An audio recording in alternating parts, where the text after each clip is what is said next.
once we beat them. We need your help, though.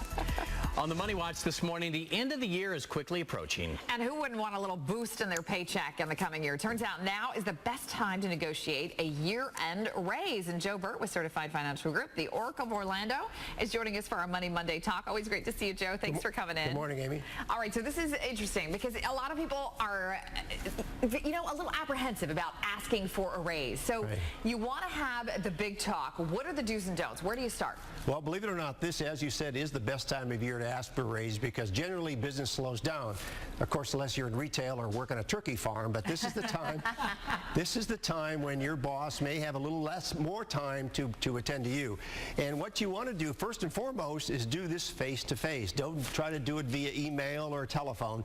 Face-to-face is usually the best way to engage with your boss. I thought this one was interesting. Don't say you deserve it. Why is that not a good way to go? Well, first of all, because your boss has to then take a defensive position. What you want to do is ask your boss am I worth more to you this year than I was last year? And start the conversation. All negotiation begins with a conversation. What you don't want to do is put the decision maker on the defensive. Okay, what about asking about the company standard? Does that mean, like, what's the standard raise that most people get? Well, it's not a bad question. You know, what is the company doing? This way you kind of have an idea as to what might be available to you. And what you want to do is, once again, ask the boss, ask the decision maker, am I worth more to you this year than I was last, as I said. And then let the boss take the lead. How does that work?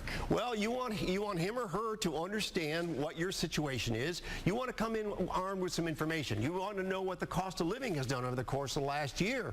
And so, unfortunately, the cost of living hasn't gone up much, under 2%. But that's a good starting point. And say you can tell the boss, I want to be earning as much as I did at least last year with the cost of living.